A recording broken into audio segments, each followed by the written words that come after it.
Praise the lord. దేవునికి మహిమ కలుగును గాక. అందరూ బాగున్నారా? ఈరోజు దేవుడు మనకిచ్చిన వాగ్దానము రండి కలిసి ధ్యానించుకుందాం. యెషయా గ్రంథము 55వ అధ్యాయము 8వ వచనము.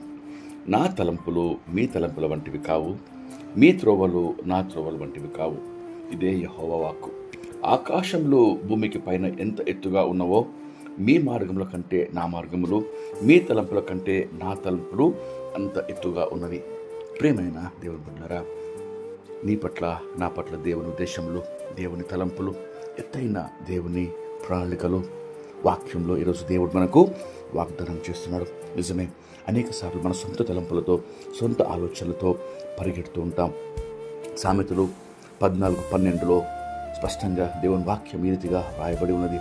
ఒకరిని ఎదుట సరి అయినదిగా కనబడు మార్గము కలదు, కానీ అది తుదకు మరణానికి, నాశనానికి దారితీయను.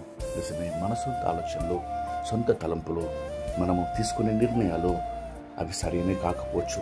మనల్ని నాశనానికి, మరణానికి దారితీయవచ్చు, లేక నష్టాలకు దారితీయవచ్చు. కానీ దేవుని తలంపులు నీ పట్ల ఎంతో ఉన్నతంగా ఉన్నాయని వాక్యం సెలవిస్తుంది. ఇర్మియా గ్రంథము 29వ అధ్యాయము 11వ వచనంలో ఈ రీతిగా వ్రాయబడి ఉన్నది. నేను మిమ్మల్ని గురించి ఉద్దేశించిన సంగతులను నేను ఎరుగుదును. రాబో కాలమందు మీకు నిరీక్షణ కలుగునట్లు అవి సమాధానకరమైన ఉద్దేశములే కానీ హానికరమైనవి కావు. ఇదే యెహోవా వాక్కు. నిజమే, దేవుని తలంపుల కొరకు, దేవుని ఉద్దేశాల కొరకు, నీ పట్ల దేవుని ఆలోచనలు, దేవుని యొక్క గొప్ప ప్రణాళిక కొరకు మనము కనిపెట్టినప్పుడు దేవుడు తన ఆలోచన, తన ప్రణాళిక నీ జీవితంలో నెరవేర్చి నిన్ను గొప్పగా, మరి తనకు మహిమాకరంగా, మరి సమాధానము, సంతోషము, నెమ్మది గల వ్యక్తిగా చేసి అనేకులకు ఆశీర్వాదకరంగా మార్చగలడు. ఈ వాగ్దానం పొందుకుంటే రండి కలిసి ప్రార్థన చేసుకుందాం. ప్రార్థన.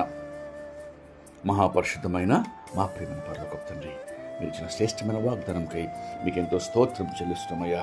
ప్రభా, నా తలంపులు మీ తలంపుల వంటివి కావు, మీ త్రోవలు నా త్రోవల వంటివి కావు అని మీరు వాక్యంలో సెలవిస్తారు. ఆకాశము కంట ఉన్నతముగా ప్రభా మాపై మీ తలంపులు ఉన్నాయి ప్రభా. కాబట్టి మీకు ఎంతో స్తోత్రం చెల్లిస్తున్నాం దేవా.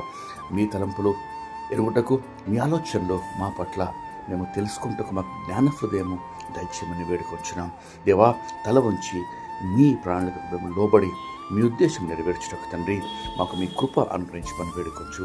దీనిమంతటి కావాల్సిన కృప, కాపుదల, భద్రత, ప్రార్థనలు ఏకీపించడానికి బిడ్డలందరికీ అనుగ్రహించమని యేసుక్రీస్తు నామములో వేడుకొచ్చి ప్రార్థిస్తున్నాం తండ్రి. ఆమేన్. దేవుడు మనం దీవించును గాక.